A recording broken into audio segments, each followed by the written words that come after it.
Yes, yes, guys, you know what time it is. It's your boy Jack with another Stats with Jack. They're happening all the time now. Now that we're reaching the end of the season, riding the end of the North London Derby vibes. But let's get this party started. As always, everybody, do hit that like button while you're already in here as well. Do hit that membership if you feel like supporting the Irish Hotspur with all the different content we put out there for you guys. But let's get the cold hard facts started here with Tottenham being unbeaten in their last 9 home Premier League games against Burnley, winning 8 and drawing 1. The last time Burnley had a league double over Spurs, which is scary to think about, everybody, was in 1974 and 75 league campaign.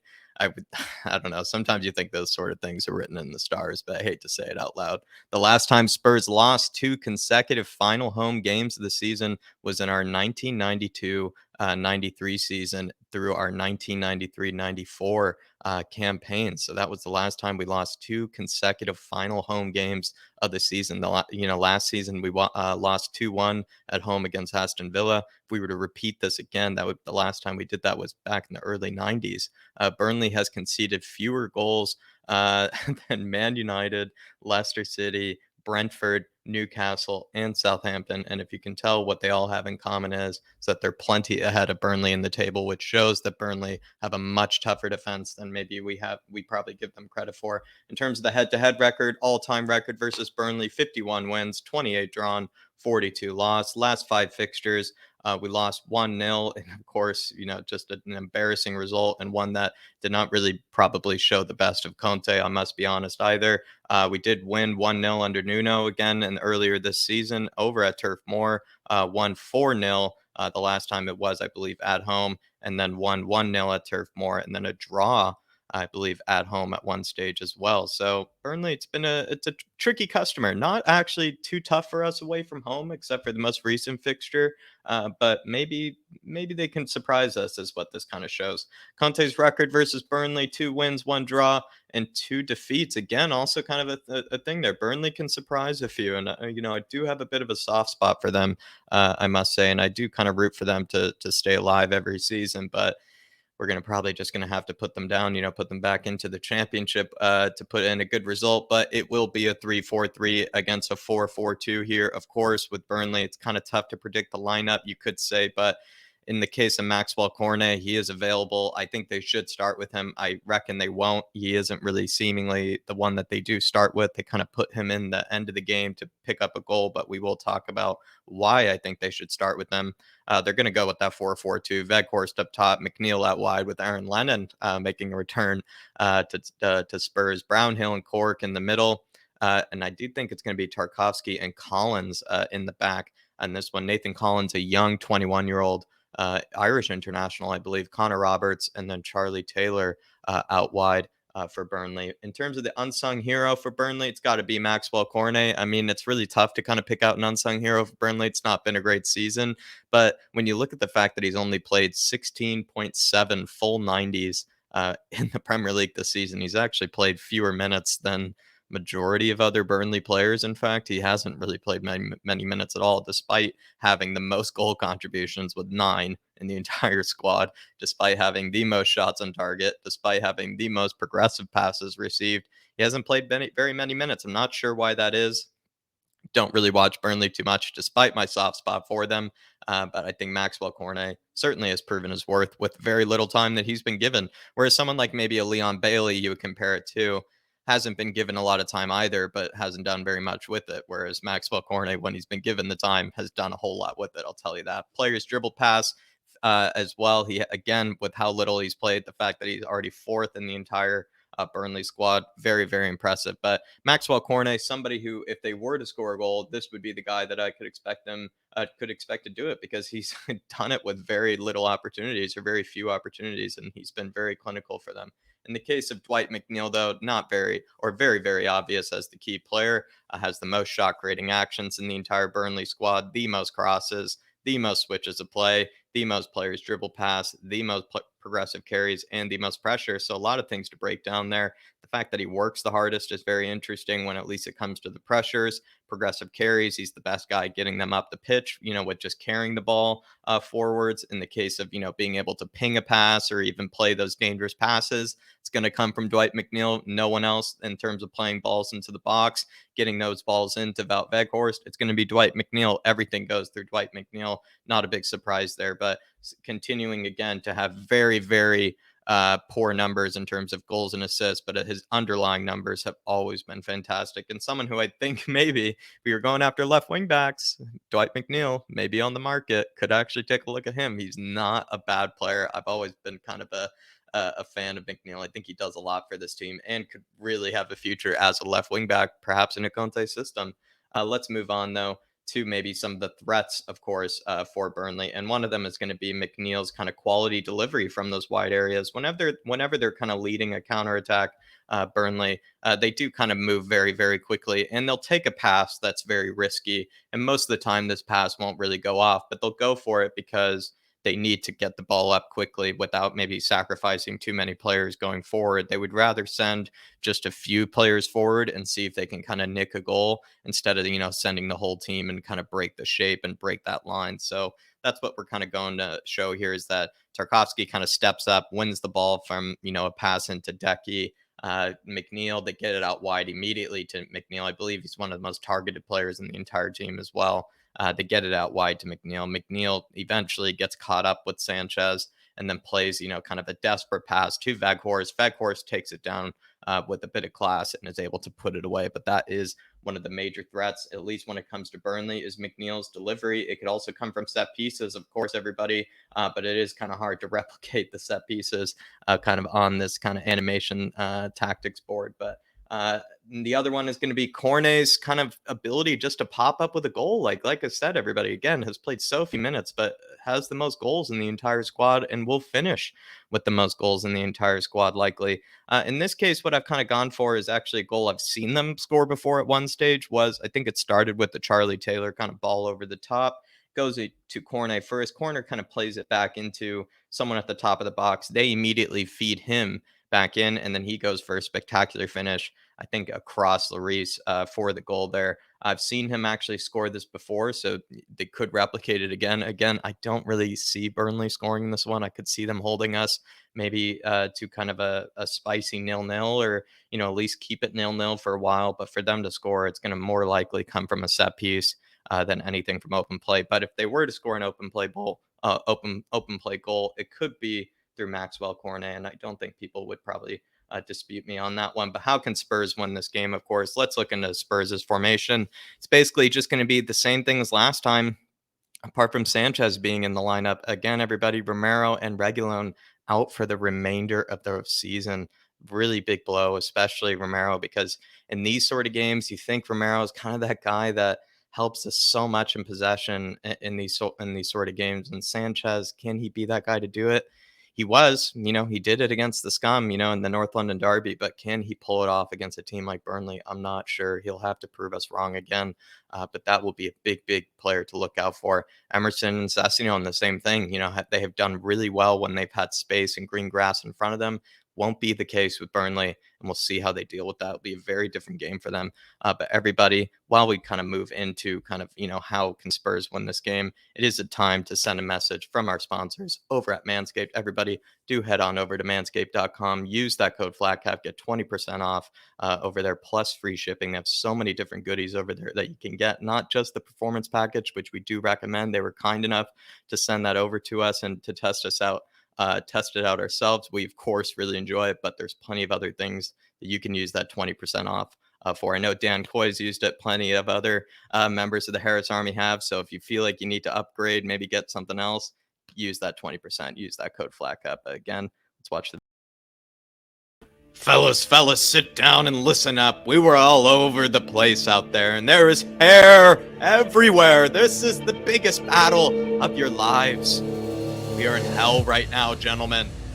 Now we can stay here and hide from our hair below, or we can get Manscaped's Performance Package 4.0 and do something about it.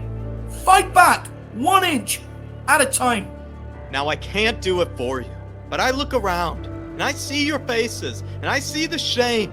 I see the guilt. I see the embarrassment.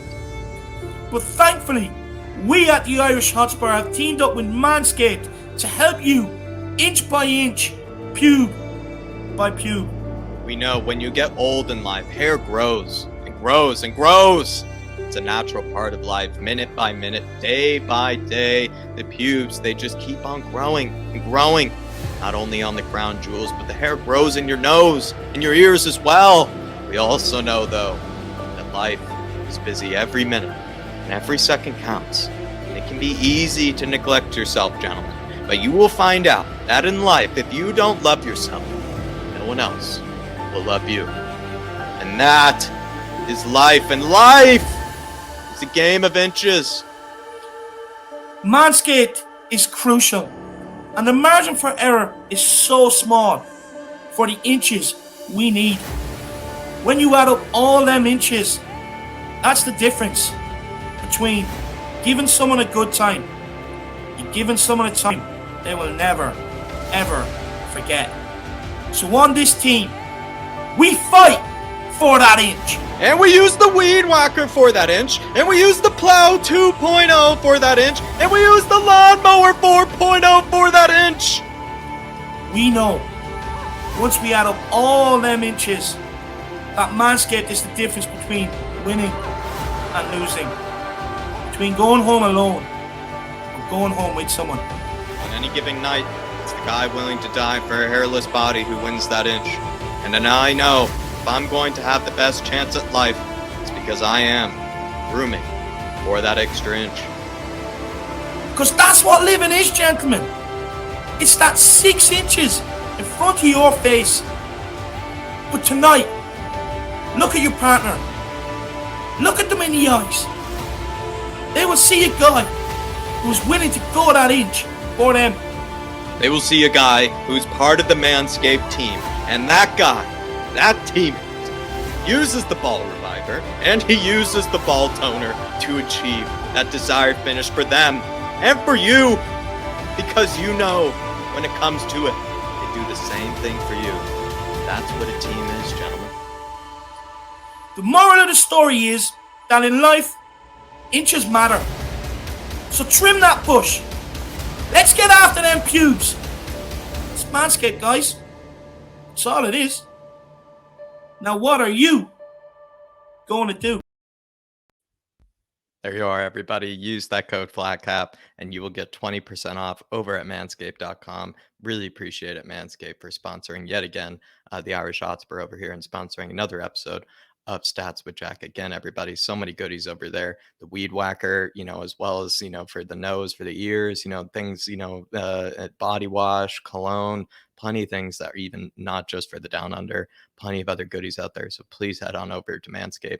Use that code FLATCAP, get 20% off plus free shipping. But let's move into the Spurs kind of breakdown, everybody. And for kind of the unsung hero, I know I just keep doing Højbjerg, but we're reaching the end of the season. And considering the fact that, with that Liverpool performance, considering the fact that he also has been kind of touted as the man of the match with the North London Derby game, figured I'd include him again just because of my huge bias as well. But instead of, just, talking about all the stats that he leads in the entire Spurs squad, decided to compare him to all midfielders in the Premier League with his per 90 stats. In terms of passes blocked, he ranks in the top 11th percentile of all midfielders in passes blocked per 90. Carries, just in general, he's in the top 8 percentile of all midfielders in terms of carries the ball per 90 with over 55 a game. And also as well, like when you look at some of these stats, everybody, there are a lot of players with the per 90 stats. Per 90 stats can be a bit deceiving because certain players haven't even played that many minutes. So that means that their per 90 stats could be extraordinarily high. And so someone like Højbjerg, who's played a ton of minutes this season, his stats, get kind of leveled out a bit more with how many more games he's played than other players, yet he still ranks so high in some of these metrics. Progressive passes, top 16th percentile there with over 5 progressive passes a game. That is always a good sign from a midfielder like him. Passes into the final third, over 6 per 90. But that's always kind of a tough, stat to read into. Passes into the final third, but it does show that Højbjerg can at least, pass the ball forwards. Pass completion percentage is quite high at almost nearly 90%, especially with how many passes he does complete per 90. There you are, everybody. Højbjerg also doing very well against his competitors in his position around the Premier League and ranking very high in certain metrics as well. Son, and he's also actually doing very different things this season. His defensive stats are nowhere near as high because he has to do a bit more of a withdrawn sort of, kind of position, nowhere near the destroyer that he was being asked to be last season. And then the same thing for Sonny here, comparing his per 90 stats in comparison to all attacking mids and wingers in the Premier League using FBref.com. And his goals per shot ratio is, in fact, the best in the Premier League. And I'm not surprised by that because we've spoken about Sonny plenty of times on this channel with how ruthless this guy is. And that goals per shot ratio certainly proves that the best in the Premier League. Key passes per 90, over 2 a game, and actually puts himself in the top 10th percentile of that metric as well, which is very impressive. Shot creating actions, nearly 4 a game, which is very good, in fact. And that also puts him very, very high up there with, his kind of his competitors, and not only winger positions, but as well as attacking mid. Carries into the penalty area. It's, decently high there as well. So Sonny, again, comparing extraordinarily well with those kind of underlying stats, those underlying metrics, compared to all of other players in his position in the Premier League. How can Spurs win this game? Let's go for some kind of some animations. One of them that I think is going to be key for this one, considering how deep Burnley will sit back. I want Kane to be going for some long shots. I want Kane to be taking some cracks from distance. And this is what we're going to be going for here. It's not really too complicated. It's just kind of a bit of, link up play through the middle. One, we can get it through the middle because it is very tough with the way that Burnley play with that 4-4-2. A 4-4-2 is one of the most effective sort of defensive formations and defensive block formations where it forces teams to play out wide and makes it very difficult at times to play through the middle. But if we can play through the middle, I want Harry Kane, when he sees the space, when he sees the opportunity, to be taking these shots from distance. I think with these shots from distance, Harry Kane could actually trouble the likes of Pope. I know Pope is an extraordinary keeper and he'll probably save it, but it's just something that can lead to a bit of chaos. Who knows? You even catch him off guard. Maybe we get a bit of a rebound, leads to a corner. Just something to get us going. Also, maybe makes the Burnley defense have to respect that, and perhaps they step up a bit more the next time he does it. So something that I do want to see Kane going for is a few more long shots, especially in a game like this one, when who knows, might be very desperate for goals. Sonny carrying us up the pitch, kind of a rendition of the Puskas goal award. Burnley, using maybe the few opportunities they get to go forward. Dwight McNeil sends his, team forward, but the header is won by Eric Dyer.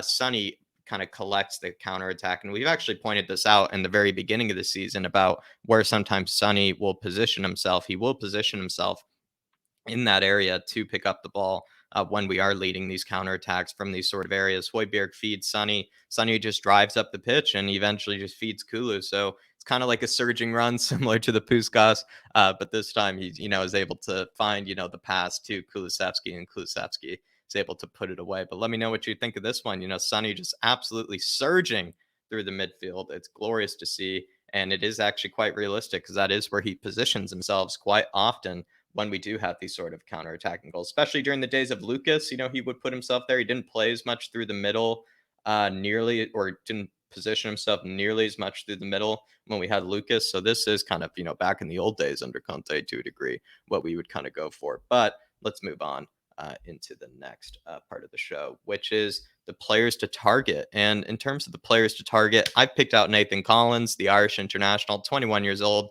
stepping in for Ben Mee. I think he's actually doing decently, so far. So is he a player to target? Could be a bit harsh. At the same time, though, stepping in for Ben Mee with a very struggling team, coming into a very loud, hopefully, stadium, and a very packed stadium and a very intense atmosphere. Can he handle the pressure? We'll find out. Tarkowski, I would normally not put him here. In fact, one of the more reliable players you could say for Burnley, but has made 5 defensive errors this season. And on FBref, according to them, that is tied for the most defensive errors with a few other players in the Premier League this season. So Tarkowski is tied for the most defensive errors with a few other players this season. Tells me something about maybe the few mistakes he's made this season. Jack Cork as well gets in there. Good defensive midfielder, just isn't that great on the ball and can get caught out. Just recently scored one of his I think few goals ever for Burnley, but yeah, can be caught out. Isn't that great of a player, to be honest, and should probably be taken advantage of. But key battles, Tarkovsky and versus Kane. Tarkovsky, I imagine, will be responsible for him and probably will be the one, designated to make life very difficult for Kane. So that is the one that we're going to point out there. I think he was the one kind of more or less responsible last time, especially with Ben Mee being gone. I don't think they're going to have Nathan Collins do it. I don't really think they're going to have Brownhill or Jack Cork do it either. So I would imagine it'd be Tarkovsky. Another key battle will be and it's not going to be Romero. It should have been Sanchez there. I apologize. But Veghorst and Dwight McNeil coming up against Moonboots and Sanchez, because Veghorst, not maybe as good in the air as Chris Wood, but still a threat in the air and can also bring it down and, be able to fire off a shot. Has probably a bit better finishing technique than Chris Wood, has a bit better link up play than Chris Wood, and has a better touch and pass than Chris Wood as well. So he could be a bit of a threat. Still uses his strength, still uses his body, but just in sort of a different way than Chris the Goat Wood would. So in the case of Moon Boots and Sanchez, I am a bit worried about how they'll handle those Dwight McNeil deliveries into that big bout Veghorst. Do let me know, because that is going to be a tough battle, everybody. And then the last one is going to be Sonny against Connor Roberts, and then Nathan Collins, because Nathan Collins and him are going to both be on the right hand side. How are they going to come up against Sonny, who makes those runs centrally? He also comes in and drifts off from the left and then through the middle. They're going to have to be tracking those runs. How will they be able to do it? I'm not sure, because I don't know how you even answer those runs and what you can do against Sonny, but they will be responsible for him. How will they be able to do it? Not so sure. But that is the end of the Stats with Jack, everybody. Really do appreciate you all for tuning in for this one. Hit that like button while you're in here. Hit that subscribe if you are new to the channel. Do grab that membership if you do want to support the channel and kind of for all the different content we put out there. Like I say a million times, we almost do this stuff daily. So if you really do want to find another way to show support for the channel, that grabbing that membership is a great way to do it. But everybody, as always, come on, you Spurs, and in Conte we trust.